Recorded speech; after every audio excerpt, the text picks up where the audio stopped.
শাশুড়ি বেগম খালেদা জিয়ার পাশে ২ সপ্তাহ থেকে আবারও লন্ডনের উদ্দেশ্যে ঢাকা ছেড়েছেন বিএনপির ভারপ্রাপ্ত চেয়ারম্যান তারেক রহমানের সহধর্মিণী ডাক্তার জুবাইদা রহমান।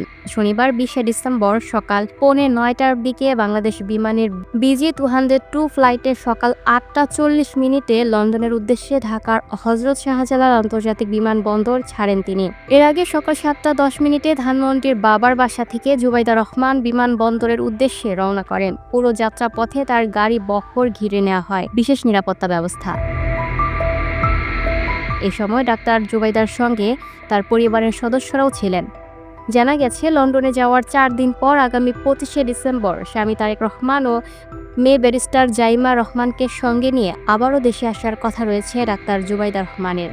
নির্বাসিত জীবন পেরিয়ে ১৭ বছর পর সপরিবারে সেদিনই দেশে ফিরেছেন বিএনপির ভারপ্রাপ্ত চেয়ারম্যান।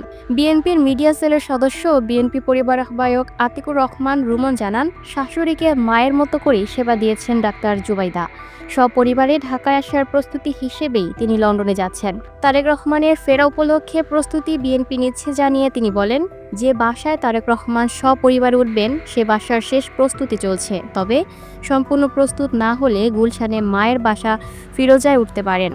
প্রায় ১ মাস রাজধানীর এভার কেয়ার হাসপাতালে চিকিৎসাধীন বিএনপি চেয়ারপারসন বেগম খালেদা জিয়া অসুস্থ শাশুড়িকে উন্নত চিকিৎসার জন্য বিদেশে নিতে যুক্তরাজ্য থেকে গত ৫ই ডিসেম্বর দেশে আসেন ডাক্তার জুবাইদা রহমান।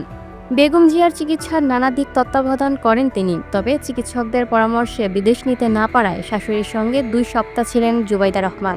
বর্তমানে বেগম জিয়ার অবস্থা স্থিতিশীল বলে জানিয়েছেন তার ব্যক্তিগত চিকিৎসক।